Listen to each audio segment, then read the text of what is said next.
j'aimerais ça vous souhaiter la bienvenue. Séance numéro 1, les forteresses. Et nous allons ensemble examiner les termes. On va débuter en nommant les termes, examiner la nomenclature.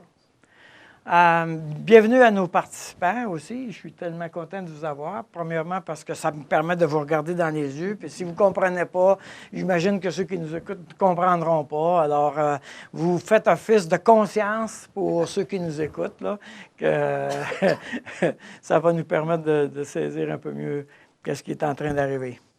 Alors, si vous permettez, on va commencer dans la lecture du texte qui nous a inspiré de départ dans 2 Corinthiens chapitre 10 et au verset 3. « Si nous marchons dans la chair, nous ne combattons pas selon la chair, car les armes avec lesquelles nous combattons ne sont pas charnelles, mais elles sont puissantes par la vertu de Dieu pour renverser des forteresses. Nous renversons les raisonnements et toute hauteur qui s'élève contre la connaissance de Dieu, et nous amenons toute pensée captive à l'obéissance de Christ. » Alors, la Bible ici, on est dans un langage, comme j'ai dit, de guerre. Nous renversons les raisonnements et toute hauteur qui s'élève contre la connaissance de Dieu, et nous amenons toute pensée captive à l'obéissance de Christ. Et ça, c'est vraiment fascinant. On peut voir l'armée entrer et conquérir. Puis Paul est en train de dire, quand je m'approche de quelqu'un, je veux conquérir son cœur, je veux conquérir sa pensée. Okay? Et je veux renverser tout raisonnement qui empêche l'Évangile d'entrer dans sa vie de cette personne-là. Alors, on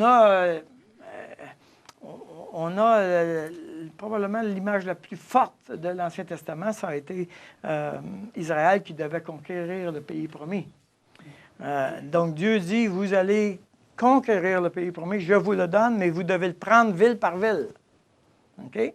Et évidemment, les Israélites ont commencé, ils ont pris une ville, ensuite une autre, mais il y a toute une série de villes au nord en particulier qui n'ont pas été. Ils en ont pris un certain nombre pour fonctionner, mais tout à coup, ils ont arrêté la conquête. Ce qui s'est passé quand on regarde l'histoire d'Israël, c'est que toutes les places où ils n'ont pas conquis, toutes les places où ils n'ont pas été obéissants, ça les a empoisonné la vie pour le reste de leur vie dans le pays promis. Ce sont ces peuples-là qui les ont donné de la misère. Ce sont ces peuples-là qui ont rendu les récoltes difficiles, la paix difficile dans le pays, etc. Parce qu'ils n'avaient pas obéi pleinement à Dieu. Ils n'avaient pas pris le pays ville par ville comme Dieu avait demandé. Et ça, c'est sérieux. Maintenant, nous autres, c'est un peu la même chose, j'ai envie de dire. On dit, on accepte le Seigneur, puis on traite un certain nombre de choses. Bon, enfin, j'ai vu le soleil, un peu de lumière dans mes problèmes personnels. Mais tout à coup, là, la routine commence. Je m'installe dans ma routine, puis la vie chrétienne, etc. Et puis tout à coup, il y a tous des grands morceaux de ma vie que je n'ai pas été visiter encore. Okay? Pourquoi? Parce que je me suis installé dans le pays, puis j'ai laissé ces affaires-là sans m'en occuper. Et maintenant, il empoisonne ma vie, évidemment. Alors, c'est là où on doit reprendre le travail de conquête de ces forteresses-là et puis d'y retrouver. Alors, évidemment, on va partir à la conquête. On va partir à la conquête de cette forteresse-là. Alors, qu'est-ce qu'on fait quand on part en guerre? Bon, premièrement, on doit avoir un plan. Hein? Il faut connaître les fortifications, il faut connaître notre ennemi, il faut connaître les armes de l'ennemi, il faut se connaître les armes qu'on a. Okay? Qu'est-ce qu'on a comme outil? Il faut avoir des stratégies. On est en guerre. Alors, ça veut dire qu'on va s'équiper comme un combattant et on va se donner ce qui est nécessaire pour faire la guerre. Puisque la guerre, la Bible nous dit que ce n'est pas contre la chair et le sang, mais contre les dominations. On est dans un monde spirituel, puis on est en train d'aller visiter quelque chose qui va demander des outils spirituels. Alors, on va tenter de visiter différents aspects. Pour comprendre la formation, vous avez un plan de conquête. Alors, les étapes 1 et 3, on va comprendre les plans des forteresses. Comment ça marche, les forteresses? Comment ces forteresses-là se sont construites? On va répondre à cette question-là. Ensuite, 4 et 5, on va... comment l'ennemi, la chair, parce qu'on a le Satan, on a l'ennemi, le diable, mais on a aussi la chair. La Bible elle nous parle qu'on a, à vaincre la chair aussi. Alors, donc, il y a un élément de la chair. On va s'occuper de cet ennemi-là. Comment cet ennemi-là fonctionne, comment la chair fonctionne. Puis ensuite, l'Évangile, comment s'applique, comment on s'approprie l'Évangile dans des éléments de la chair. Après ça, pour les séances 8 à 10, on va se donner une première stratégie pour le monde émotionnel. On va se donner une deuxième stratégie pour le monde physique, puis on va se donner une troisième stratégie pour les facultés rationnelles. Autrement dit, la pensée, notre manière de réfléchir, etc. Donc, on va se donner différentes stratégies. On va connaître notre ennemi, on va connaître les forteresses, comment elle s'est construite, et on va apprendre comment l'Évangile, puisque la Bible nous dit très clairement, l'Évangile est là pour renverser les forteresses. Alors, pour cette formation, on va décrire, on va donner une définition comme étant tout ce qui s'oppose à l'Évangile de notre cœur. Tout ce qui s'oppose à l'Évangile de notre cœur.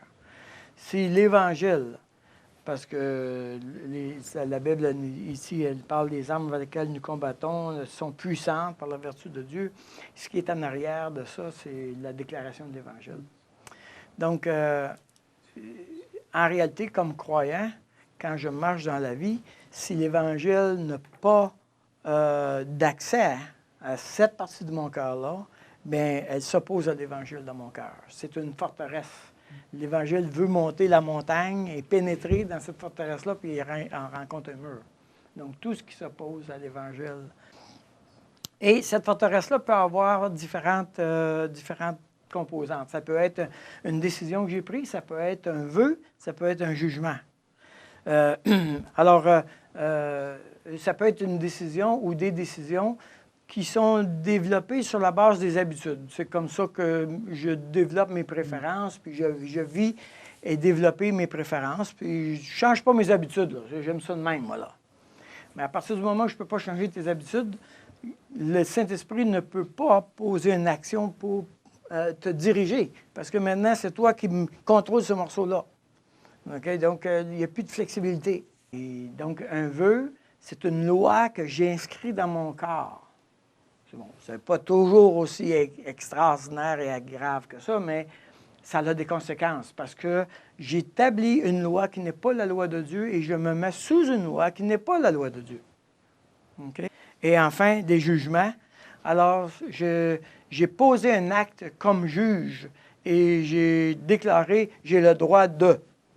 Ça dit dans Genèse chapitre 3 que dans la tentation, Satan dit à la femme, « Vous ne mourrez point, mais Dieu sait que le jour où vous en mangerez, vos yeux s'ouvriront et vous serez comme Dieu, connaissant le bien et le mal. » Vous serez comme Dieu, connaissant le bien et le mal. Maintenant, le cœur de l'homme, nous, là, parce qu'on a été créés à l'image de Dieu, qu'est-ce qu'on veut faire? On veut être semblable à Dieu. C'est ça qu'on veut.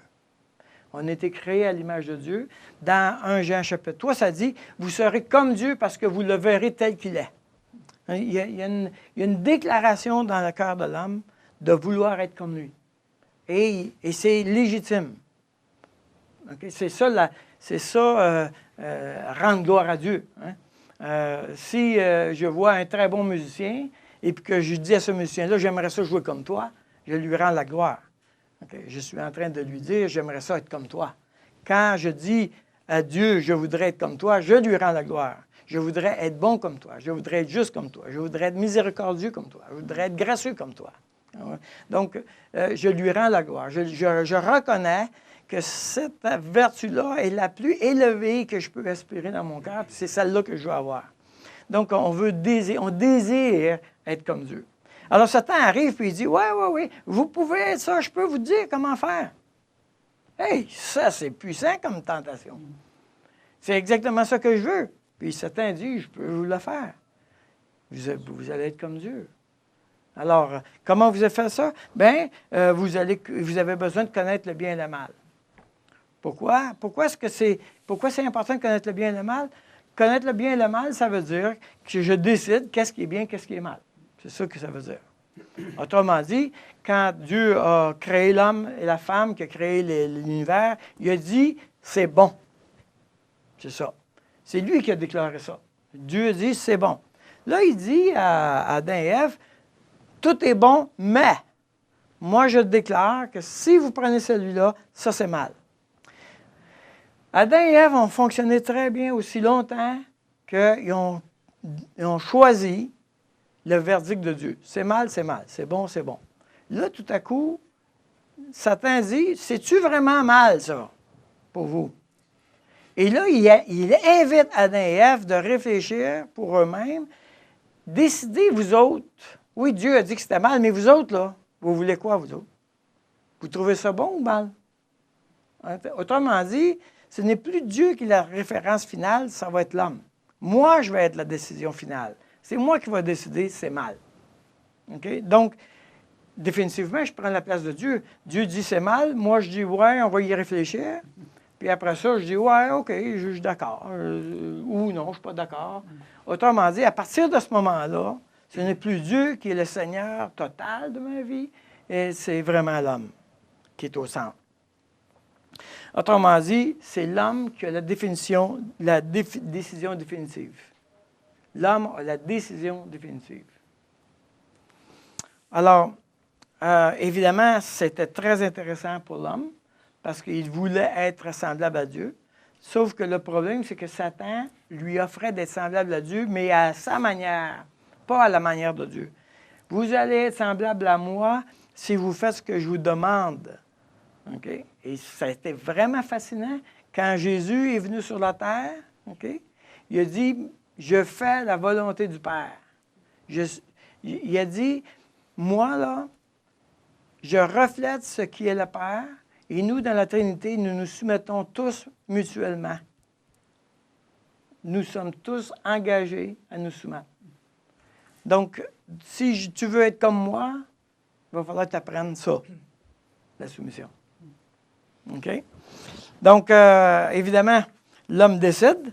Et évidemment, ce qui s'est passé, c'est que là, ça a entraîné tous les hommes dans le péché. Ça a entraîné tous les hommes dans l'héritage du péché. Et nous sommes nés dedans. Alors, ce qui se passe, c'est que nous avons appris, depuis qu'on est bébé, à décider pour nous-mêmes qu'est-ce qui est bien et qu'est-ce qui est mal. Toute notre vie, on a appris ça. Donc, à chaque fois, on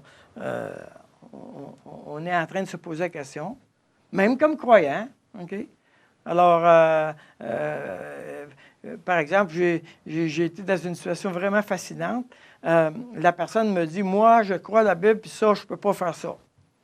Et dans la même phrase, elle dit, en tout cas, ça, là, moi, je ne le ferai jamais. Mais c'est ça que la Bible dit aussi. Mais pourquoi est-ce que là, tu choisis d'obéir? Tu t'en fais une loi, puis là, tu choisis de ne pas obéir. Parce que ça ne fait pas ton affaire. Ne me dis pas que tu es sous la seigneurie de Dieu. Ne me dis pas ça. Okay? Parce que tu vas accepter l'obéissance dans les choses qui font ton affaire comme dans celles qui ne font pas ton affaire. Alors, donc, nous sommes nés là-dedans et on a développé ce réflexe-là. Notre héritage maintenant, c'est qu'on a un réflexe de décider pour nous-mêmes. Tu le mérites bien, tu as le droit, ta vie t'appartient. Toutes ces phrases-là, vous les entendez abondamment. Hein? C'est quoi le dicton des pro-choix? Ton corps t'appartient, c'est toi qui décides ce que tu veux faire. C'est ça le dicton des pro-choix. Hein? C'est quoi le discours en permanence dans la société? J'ai le droit, j'ai le droit, j'ai le droit. OK? Donc, mais on n'entend pas je suis responsable de, non, j'ai le droit. J'exige quelque chose que j'exige dans ma vie personnelle. Maintenant, comment est-ce que je vais faire pour trouver une forteresse? Comment je vais l'identifier dans ma vie? J'ai trouvé que le système le plus simple, c'est d'identifier le niveau émotionnel. Alors, si je perds mes clés, ça mérite, ben c'est normal qu'on soit irrité. Ça, autrement dit, l'émotion est équivalente à l'événement. On est dans le présent. Je perds mes clés, je veux manger le rideau. Okay? Là, on est dans le passé. C'est-à-dire qu'on touche à une forteresse. Alors, toute émotion qui n'est pas proportionnelle à l'événement, un frère me disait, ma femme me demandait quand est-ce que tu dois faire tu dois souffler la cour. Et il dit, j'ai fait une colère terrible. Elle voulait juste avoir un renseignement. Autrement dit, l'événement, hein, de savoir quand est-ce qu'on va souffler la cour, par rapport à la réaction, c'est évident que s'il y avait un problème. Okay? Donc, lui, il a besoin de savoir qu'est-ce qui se dit par rapport à ce qu'elle vient de dire. Ça n'a rien à voir avec le pelletage de la neige. On s'entend? Donc, c'est ça. Quand je suis en présence de quelqu'un qui est beaucoup trop émotif pour ce que je viens de dire, on est en présence d'une forteresse. Ce qui se passe présentement, n'essaie pas de le résoudre, on est dans le passé. Donc, tu veux juste calmer le jeu, OK? Et si tu es capable, cours à l'opposé. Mais bon, OK, c'est pas mon genre, là, mais ce que je veux dire, c'est qu'on doit être capable d'identifier une forteresse, tu sais. J'ai une personne aujourd'hui qui m'a dit, Daniel, j'ai posé une question à quelqu'un au téléphone, c'est une pure étrangère. J'ai posé une question au téléphone, puis la personne à l'autre bout est venue presque hystérique. Elle dit, je ne savais vraiment pas quoi faire avec ça. Mais j'ai dit, regarde, cette personne-là a été en contact avec une de ces forteresses que tu n'as aucune idée c'est quoi. Okay? Toi, tu arrives là, puis tu payes sur le piton. Je ne sais pas, moi, qu'est-ce que j'ai fait. C'est la personne, puis là, elle était une trop grande réaction émotionnelle. Alors, quand mon conjoint a une trop grande émotion, quand mes enfants ont une trop grande émotion, quand j'en ai une trop grande émotion, pour l'événement présent, je suis dans le passé. C'est-à-dire que je suis connecté avec une croyance du passé qui contrôle ma vie. OK? Alors, pour terminer, on va se poser la question. Est-ce que tu peux identifier un symptôme, puis on va vous poser cette question-là d'ici à la prochaine séance.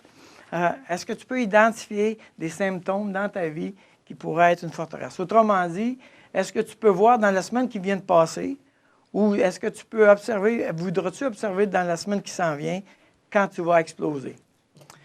Quand l'émotion va être plus grande que l'événement. Quand c'est trop intense l'émotion pour l'événement présent. Alors, ça va être un bon indicateur. Normalement, probablement que tu es capable d'en nommer maintenant.